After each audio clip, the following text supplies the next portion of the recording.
Assalamu alaikum, olá pessoal, aqui estou eu com mais um vídeo e hoje vamos ter aqui a diferença entre sunitas e xiitas. Afinal, existem dois tipos de muçulmanos, bora lá saber isso.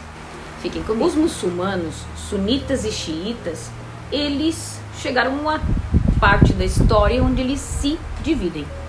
Eram todos participantes da mesma fé, eram todos seguidores do profeta Muhammad, mas houve uma partezinha ali na história em que eles se separam, cada um com as suas ideologias. Sunitas e xiitas compartilham então das crenças e de artigos da fé islâmica mais fundamentais. Eles seguem as mesmas coisas, o Alcorão, os ditos do profeta, mas existem algumas peculiaridades aqui. Então, eles são os dois principais subgrupos. Dentro dos muçulmanos existem os sunitas e os xiitas. Eles diferem de algumas coisas. E essa separação, então, que eu falei na história, originou-se inicialmente não só de distinções espirituais, mas políticas. Foi mais uma questão política do que espiritual na época. Ao longo dos anos, das gerações, várias práticas, então, e posições variadas que passaram, então, a ter um significado mais espiritual, né? Tudo começou com política, mas depois foi se gerando práticas que separaram os dois grupos também na parte espiritual. Tudo começou então com uma questão de liderança. A divisão entre sunita e xiita remonta desde a morte do profeta Muhammad em 632, já depois de Cristo. Este evento levantou a questão de quem deveria assumir, então, a liderança da nação islâmica. O profeta não deixou, assim, declaradamente quem iria ser o seu seguidor ou o seu substituto. Então, quem vai, então, assumir essa liderança? Agora o profeta morreu. Então, no sunismo, que é a maior parte dos muçulmanos, é o mais ortodoxo ramo do islamismo. Então a palavra sunni significa em árabe, que vem de uma palavra, aquele que segue os ditos do profeta, as tradições do profeta. Então sunna é o que diz o profeta, é aquilo que ele disse. Então os sunitas são os que seguem a rigor as palavras do profeta, mais o Alcorão. Os muçulmanos sunitas, eles concordam com muitos dos companheiros do profeta na época da sua morte, que o novo líder deveria ser eleito entre aqueles capazes, aqueles que estavam ali ao redor do profeta até a sua morte. Eles seguiram ele o tempo todo, eles sabiam bem da religião, então eles estavam capazes de desempenhar esse cargo. Por exemplo, então, após a morte do profeta Muhammad, o seu amigo e conselheiro maior, chamado Abu Bakr, tornou-se o primeiro califa sucessor ou vice do profeta na nação islâmica. Por outro lado, alguns muçulmanos acreditam que a liderança, aqui que vocês começam a ver a diferenciação, alguns muçulmanos começaram a ver que a liderança deveria ter permanecido dentro da família do profeta, entre aqueles que fossem designados por ele, ou entre os imãs designados pelo próprio Deus. Os imãs são considerados como se fossem os chefes, mas tipo, quase que tem uma iluminação diferente, um chamado de Deus para ser o imã. O imã como se fosse um sher específico. Os muçulmanos xiitas, eles acreditam então que após a morte do profeta Muhammad, a liderança deveria ter passado diretamente para o seu primo e genro, que é aquele que estava sempre também do lado do profeta, que se chamava Ali bin Abu Talib. Ao longo da história, os muçulmanos xiitas não reconheceram a autoridade dos líderes muçulmanos eleitos. Não adiantou, todos aqueles batiam na tecla que tinha que ser da família do profeta, preferindo então seguir uma linha de imãs, ou seja, sheikhs, que acreditam ter sido nomeados pelo profeta ou pelo próprio Deus. A palavra Shia, que vem de onde vem a palavra xiita, Shia em árabe significa um grupo, um partido, tipo partido político, um apoio de pessoas, né? E o termo é muito conhecido e encurtado, o partido de Ali, Shiat Ali, o partido de Ali. Esse grupo também é conhecido então como xiitas, os seguidores de Ahlul Bayt, que são as pessoas da casa do profeta, ou seja, os descendentes. Então, onde vivem então os muçulmanos sunitas e os xiitas? Os muçulmanos sunitas, eles representam a maioria, 85% dos muçulmanos em todo o mundo. Países como Arábia Saudita, Egito, Iêmen, Paquistão, Indonésia, Turquia, Argélia, Marrocos e Tunísia são predominantemente sunitas. Populações significativas de muçulmanos xiitas vocês podem encontrar no Irã, no Iraque. Existem também alguns no Líbano, alguns no Iêmen e alguns espalhados por toda parte, mas onde tem concentração e onde eles têm mesquitas e tudo, são nessas aí que eu falei. Tem umas comunidades bem pequenas, então, no Iêmen, no Bahrein, na Síria e no Líbano, tá? Aqui no Egito tem? Aqui no Egito não tem mesquitas de xiita. Pode ter uma ou outra pessoa que esteja aqui de passagem ou até que faça alguma oração em lugares menores, em casa, ou lugares que eles determinam, mas não se vê assim, abertamente. E Simone, e eles lidam bem uns com os outros? Existem áreas do mundo onde as populações sunitas e xiitas elas estão bem próximas, não é? Como no Iraque, e o conflito pode surgir. A coexistência no Iraque e no Líbano, por exemplo, muitas vezes é difícil. Existem às vezes umas guerrilhas por ali. As diferenças religiosas estão tão enraizadas na cultura que a intolerância muitas vezes ela leva à violência. Existem então diferenças na prática religiosa. A partir dessa questão toda inicial de liderança e de política, alguns aspectos da vida espiritual também agora diferem nos dois grupos muçulmanos. Então, isso inclui até rituais de oração, de casamento, tudo é um pouco diferente entre os sunitas e os xiitas.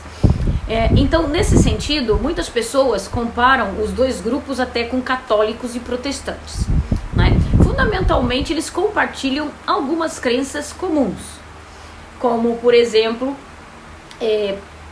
o Alcorão, as festas do Eid, o Ramadã, muita coisa igual, mas eles às vezes praticam de maneiras diferentes. Como eu digo, algumas coisas eles fazem de uma forma, até a própria oração eles têm uma maneira de orar diferente. Mas é importante aqui lembrar uma coisa, que apesar dessas diferenças de opinião e de prática, os muçulmanos xiitas e sunitas, eles compartilham os principais, então, artigos da crença islâmica. E eles são considerados pela maioria como irmãos na fé. Sim, respeita-se, deve-se respeitar, porque são irmãos na fé. Têm a mesma crença em um só Deus, creem no profeta e creem nos seus ensinos.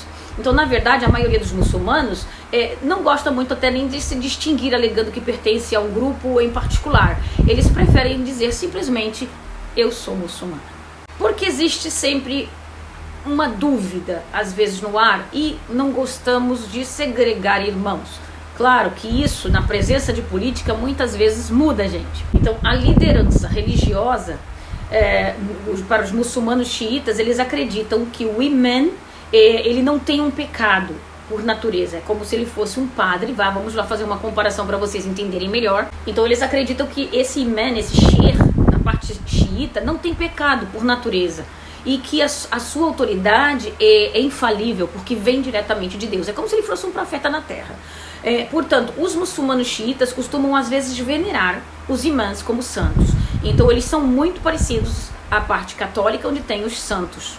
E isso por quê? Porque eles acham que o profeta recebeu as mensagens diretamente de Deus, ele era um profeta, e toda a sua família tem uma carga santificada. Tanto é que eles realizam peregrinações aos seus túmulos e santuários na esperança de intercessão divina. Vocês sabem, então, como eu tinha falado no início, este mês começou o primeiro mês do novo ano islâmico. O ano que é contado através das 12 luas novas que mudou. Então mudou agora e entramos no ano de 1444. Esse ano é contado a partir da primeira peregrinação que o profeta fez para Meca. E então a partir daí começou-se um calendário lunar. Nesse aspecto, todos os sunitas e os xiitas seguem o calendário lunar. E então, neste mês agora, é o primeiro mês que se chama Muharram. E nesse primeiro mês, eles celebram digamos assim, não celebrar com alegria. Eles estão cultuando a morte da família do profeta. Então, enquanto eles acham que nós, os sunitas, que estamos celebrando uma festa de ano novo, embora não haja praticamente festa aqui, nem sequer foguetes teve, nada disso. Ninguém nem sequer, às vezes só se encontra um outro muçulmano e se diz, Kulusanat Tayyib, Kulusanat Tayyibun, ou seja, a gente deseja que todo ano passe, que você esteja melhor, é como uma saudação de ano novo, feliz ano novo, digamos assim em árabe. Mas a tradução ao pé da letra é que todos os anos passem e você se encontre bem. Então, isso é o normal da saudação. Também não impede que os próprios xiitas, quando entram no novo ano, também digam Kulusanat Tayyib, que todos os anos passem e você se encontre bem. Isso é uma forma de também dizer que quer o bem do seu irmão e felicitá-lo pelo novo ano. Mas não significa que estamos em pleno carnaval de feliz ano novo islâmico, entendam? Mas algumas pessoas passam essa ideia que os sunitas estão celebrando enquanto os xiitas estão chorando no primeiro mês do ano islâmico, que é agora. Estamos mais ou menos no 6º dia hoje, em que eu gravo esse vídeo, 6º dia do mês de Muharram. E o que acontece nos primeiros 13 dias é que eles celebram com orações específicas à noite, com algumas menções que eles fazem muitas vezes em casa e também na mesquita, se tiverem uma mesquita própria, o chamado Ashura. E isso tudo é a celebração de que toda a família do profeta foi encurralada e morta, e eles então seguiram com a sua vertente do xiismo, e neste mês especificamente eles estão celebrando esse choro, esse luto. Essa hierarquia então do clero, da religiosidade bem definida, também pode desempenhar aqui um papel nas questões governamentais. Então vocês sabem que a religião islâmica ela gere a sociedade. O Irã, por exemplo, é um bom exemplo em que o imã, ele não é só o seguidor da religião, ou aquele que é responsável por passar a religião, não é o responsável apenas da religião. O Irã, por exemplo, ele é o Estado, né? O imã representa tanto a religião como o próprio presidente, não é? Ele comanda tudo, a autoridade máxima é a religiosidade. Então ali não há muita manobra, é um Estado bem fechado. Os muçulmanos sunitas, eles argumentam que não há base no islamismo para essa classe hereditária privilegiada de líderes espirituais. Não temos escrito nada que deveria ser a família do profeta. E certamente nenhuma base para veneração também ou intercessão dos santos. Até porque a religião islâmica prega que só há um Deus e não mais. E seria pecado a gente atribuir algum poder a algum ser humano, algo que não seja os profetas definidos realmente pelos livros. Aqueles que realmente passaram a mensagem divina através do anjo ou através de revelações. Então, por descendência apenas, os sunitas não creem que devemos venerar esses homens, apesar deles virem a ser descendentes geneticamente do profeta.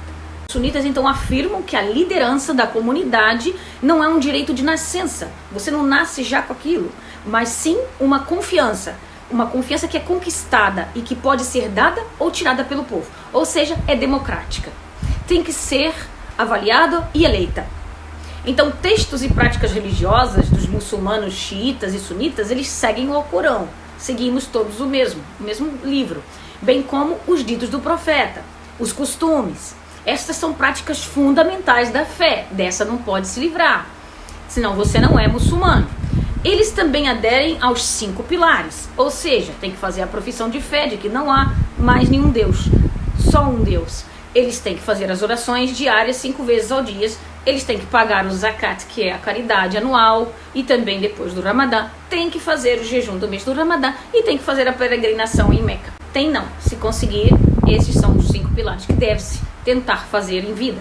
Os muçulmanos então xiitas, eles tendem a sentir uma animosidade em relação a alguns dos companheiros do profeta. Por exemplo, isso se baseia um pouco em que suas posições e ações durante os primeiros anos da discórdia sobre essa liderança surgiu. E então os xiitas, eles não gostam de muitos dos amigos do profeta, aqueles que pegaram o poder especialmente. Muitos desses companheiros, então, Abu Bakr, Omar e Hatab e Aisha também, uma das esposas do profeta. Eles narram tradições sobre a vida e a prática espiritual do profeta. Todos esses que eu nomeei aqui especialmente, tinha vários, né? Ele tinha um grupo de discípulos com ele. E esses eram aqueles mais chegados que sabiam como ninguém, tudo que o profeta fazia e queria e ensinava. Os muçulmanos xiitas, eles rejeitam essas tradições de quase que voto, né? Vamos votar quem vai ser o sucessor do profeta, que os amigos dele sabiam mais do que a família. Então muitos desses companheiros, eles narraram as tradições sobre a vida e a prática espiritual do profeta. Os xiitas, eles rejeitam essas tradições, eles não aceitam vindas desses senhores, eles só seguem até o profeta. Depois dali, tudo que os 3 imãs seguiram ao profeta, falaram que esses imãs eram os amigos, não da família, eles não seguem, eles não acreditam, eles se negam de pé juntos a seguir qualquer dito que foi escrito pelos amigos do profeta após a sua morte. Os xiitas, eles negam essas tradições e não baseiam nenhuma de suas práticas religiosas no testemunho desses indivíduos que eram os amigos do profeta. Os sunitas, eles acham isso inaceitável, porque Abu Bakr, na tradição sunita, ele foi um dos melhores muçulmanos. Ele se ele usurpou o califa de Ali, isso implicaria que Abu Bakr estava desobedecendo as ordens do profeta. Para os xiitas, quem deveria ter seguido ao profeta era o seu sobrinho, Ali. Mas, como subiu Abu Bakr ao poder, os xiitas negaram. E então, para os sunitas, ele diz: se Abu Bakr, ele pegou o poder que era de Ali, isso implicaria que Abu Bakr estava desobedecendo as ordens do profeta. E ele nunca faria isso. Além disso, isso implicaria que os companheiros que aceitaram a liderança de Abu Bakr também estavam cometendo algo contra as ordens do profeta. Então os sunitas, eles consideram essa visão meio problemática, porque consideram que todos os companheiros em alta conta do profeta, porque até o Alcorão menciona alguns deles, é importante notar que Ali também é importante no pensamento sunita. Ali, que foi o seu sobrinho, ele é muito importante. E ele foi para o poder na 4ª eleição, digamos assim. Então, Ali, como o segundo e o terceiro califa, eles foram todos assassinados. Ali, assim como o segundo e o terceiro califa para o xiita, não é? No caso, Ali para o sunita, ele entrou em 4º lugar na eleição. Só a partir desse 4º, que era Ali é da família. Então, o sunita, para eles, tanto faz, porque era por eleição, mas Ali era da família do profeta, então os xiitas estavam felizes, né? E então, vamos lá, a seguir a Ali, com o segundo e o terceiro depois de Ali, que seria, no caso, o 5º e o 6º para nós, eles foram todos assassinados. Então, os filhos Hassan e Hussein, que eram netos, né, do profeta, praticamente eram netos, porque Ali casou com a filha do profeta. Pois é, não tinha falado isso aqui para vocês, mas Ali casou-se com Fátima, a filha mais importante do profeta, aquela que era mais falada, não é? Então, esses netos subiram ao poder, foram eleitos a seguir a Ali. Ali foi morto e eles indicaram o Hussein. Indicaram primeiro Hassan, mas Hassan achou que ele não era capaz. Então ele passou para o seu irmão mais novo, Hussein, o poder. Então, eles eram netos do profeta Muhammad. Eles reivindicaram, né, o título de califa naquele momento em que o pai foi assassinado. Então, Hussein e muitos de suas famílias, a família inteira, praticamente umas 70 e poucas pessoas, eles foram massacrados. Então vamos lá falar um pouquinho por que essa família foi massacrada. Vamos falar um pouquinho sobre a ascensão então dos califados. Os califados são aqueles que vão seguir-se ali, digamos que os bispos da religião. Após a morte então do profeta Muhammad, muitas tribos árabes rejeitaram o islamismo. Começaram a se dispersar. Muitas tribos alegaram que se submeteram a Muhammad e que com a morte dele a sua lealdade acabou. Então alguns não acreditavam nos seus amigos. Então o califa Abu Bakr, ele insistiu, ele foi um dos que lutou, que eles não apenas se submetessem a um líder, mas também se juntaram à comunidade islâmica. Então é assim, esse primeiro califa, ele teve o discernimento e o poder de manter unida a comunidade islâmica. Houve algumas guerras, mas ele conseguiu trazer o povo de volta para que ele não se dispersasse após a morte do profeta. Para manter a coesão do Estado Islâmico, para que ele não se dispersasse, ele dividiu o exército muçulmano para forçar as tribos árabes à submissão. Após uma série de campanhas bem-sucedidas, então uma vez que as rebeliões foram reprimidas, Abu Bakr começou uma guerra de conquista. Pronto, já está todo mundo no islamismo de novo, calmem lá, o profeta faleceu, mas a gente vai seguir em frente, vamos continuar espalhando o islamismo. Então, em apenas algumas décadas, suas campanhas levaram a um dos maiores impérios da história. Foram espalhando a fé islâmica, naquela época, através também da força, através das guerras. África, Mesopotâmia e Pérsia, ali para os lados também do Irã, moldando significativamente a história do mundo através da disseminação do islamismo. Abu Bakr começou então também a ficar doente, a envelhecer, e ele nomeou Omar, o seu sucessor, no seu leito de morte. Esse Omar, ele foi o segundo califa, não é? Abu Bakr foi o primeiro, mas ele foi morto por um persa. Um persa chegou ali e resolveu passar a faca nele. Então, o sucessor de Omar, eles elegeram então por um conselho, né, de eleitores, como eu disse, é tipo um voto e eleições. Usman foi ao poder e Usman também foi morto. Usman, ele também foi morto por os membros de um grupo insatisfeito. Então ali foi aquele que era o sobrinho do profeta e ele assumiu o controle. Ele nem foi por eleição, ele assumiu o controle. Mas ele não foi universalmente aceito como califa, especialmente aqui pelos governantes do Egito. E também mais tarde até os da própria guarda dele não estavam muito satisfeitos que ele fosse o quarto califa. Então ele enfrentou duas grandes rebeliões e ele acabou sendo assassinado. O tumultuado governo de Ali durou apenas 5 anos. Apesar dele ser neto do profeta, muita gente não acreditou nele e muita gente estava contra ele, porque acho que nessa época aí já as pessoas esquecem até um pouco de Deus e quer o poder. Então esse período ficou conhecido como Fitna, ou seja, uma primeira guerra civil islâmica. Pois é, eles estavam se batendo uns contra os outros. Os seguidores de Ali mais tarde se chamaram os xiitas do islamismo. Então eles rejeitam toda a legitimidade dos 3 primeiros califas. Para eles só conta a partir de Ali. Os seguidores de todos os 4 califas, que foi Abu Bakr, Omar, Usman e depois Ali, tornaram-se a maioria sunita. Esses 4 que eu falei, eles formavam um califado de Rashidun. Rashidun era como era chamado essa região que eles dominaram, os sunitas, e era um sultanato, ou seja, era esse califado aí, onde era governado por um sultão que era normalmente sunita. Um parente de um dos califas do que faleceu por último, aí antes dali, o Usman, ele era governador na Síria. Ele era ali daquela região da Síria. Ele estava governando como sunita ali na Síria. Se tornou um dos maiores desafios para Ali. Ele perseguia Ali o tempo todo. E após o assassinato de Ali, ele conseguiu superar os outros pretendentes ao califado da família. Foi quando ele armou uma grande emboscada e assassinou todos. Hussein não queria que as forças desse homem, né, infelizmente o grande general Yazid aí, que ele atacasse a sua cidade e arriscasse a vida dos civis. E o que fez ele?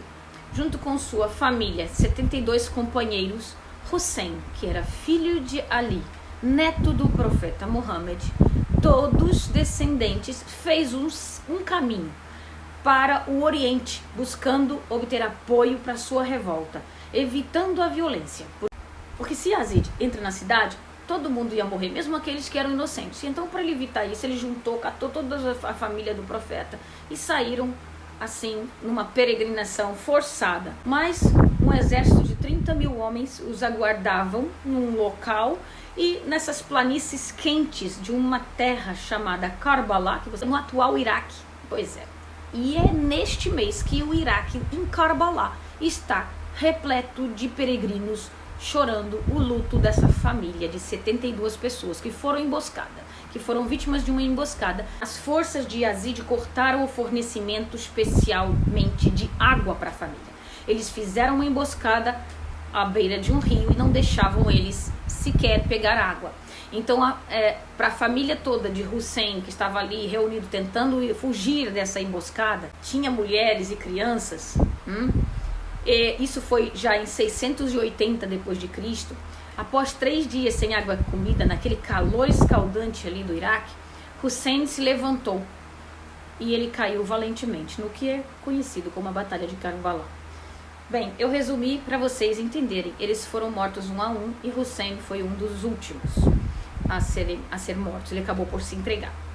As mulheres da tribo, algumas foram raptadas, levadas, sequestradas, não é? E sabe-se lá mais o que aconteceu com a família. Essa tragédia foi real, sabe, gente? Mas há quem diga que a história conta que por causa da guerra de poder, uns queriam, outros não queriam, uns não deixavam ceder, e naquela época tudo era na espada. A família inteira se subjugou a isso, para não ceder o trono aos sunitas, digamos assim. E então o xiismo continuou.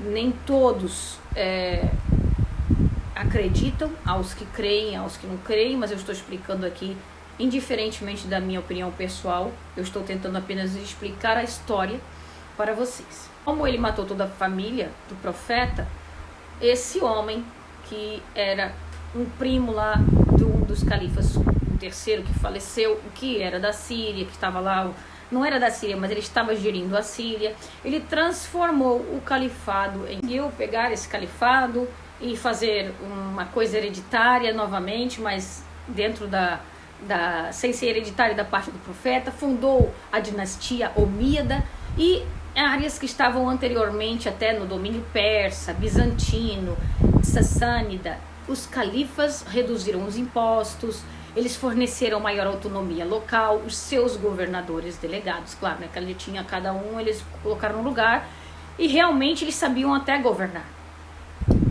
Eles concederam maior liberdade religiosa até para os judeus e alguns cristãos indígenas naquela época, né? Indígenas que a gente quer dizer cristãos nativos, base, aqueles primeiros cristãos. Então, embora os muçulmanos, sunitas e xiitas, lamentem esse assassinato da família do profeta, especialmente do neto Hussein, que seria o 5º califa, né?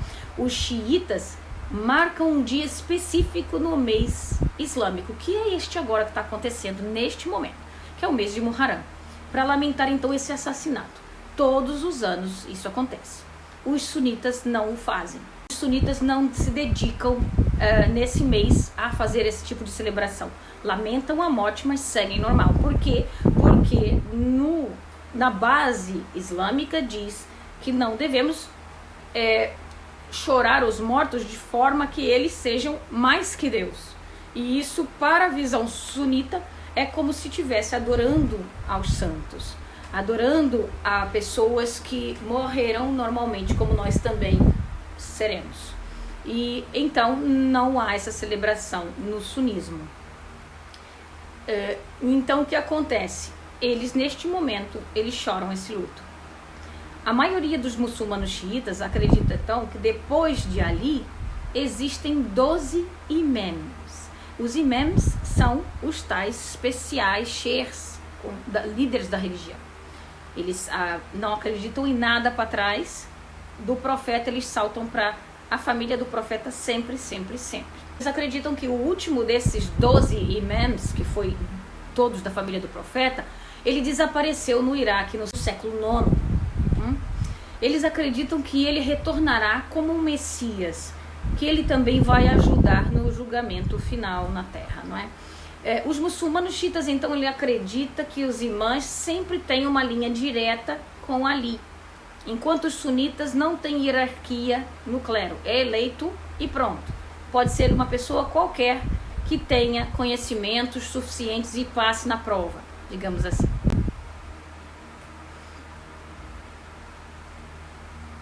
Isso naturalmente dá origem a algumas diferenças na prática religiosa, não é? Entre os dois grupos, mas vocês devem estar se perguntando, mas que diferença é essa? O que eles fazem de diferente? Essas diferenças tocam todos os aspectos detalhados da vida religiosa, desde a oração, a forma de jejum, a peregrinação e muito mais. Ah, Simone, mas eles não jejuam do pôr do sol? Não, sim, claro que eles fazem o mesmo tipo de jejum. Aí a oração é feita diferente, enquanto os sunitas oram, por exemplo, com os braços aqui cruzados, eles ao longo do corpo, quando eles estão indo ao chão para fazer a oração, normalmente o xiita tem uma pedrinha, e essa pedrinha, que eu vou deixar tudo aqui para vocês verem, essa pedrinha normalmente quem pode traz, ela é feita de barro, da terra de Karbala, da mesma terra onde todos eles faleceram na batalha. Então, essa pedra, se você não tiver pedra, você pode fazer sem a pedra. Mas normalmente eles têm uma pedrinha que eles carregam, que eles fazem essas orações. Mas vocês têm aqui várias contas, e quem quiser é só me procurar, que tanto no Instagram como aqui no YouTube vocês têm sunitas e xiitas, e se vocês quiserem saber melhor, existem, e eu consigo passar para vocês terem melhor noção, para quem quiser saber melhor sobre as diferenças. Mas quando você entra no islamismo, você pode até estudar as duas vertentes e depois você vai fazer a sua seleção, escolher qual é o caminho que você mais acredita, aquele que você realmente quer seguir, porque isso vai te influenciar em várias outras escolhas futuras, desde o seu casamento, desde as suas práticas diárias, desde às vezes até o local onde você mora. Então muita coisa é ligada através da sua fé. Não é porque você é católico ou cristão que você vai andar brigando o tempo todo. Mas aqui nos países árabes, às vezes existem umas retaliações aí complicadas, e isso afeta a tua vida social, e você tem que fazer escolhas mediante aquilo que você segue. Fiquem com Deus. Até a próxima.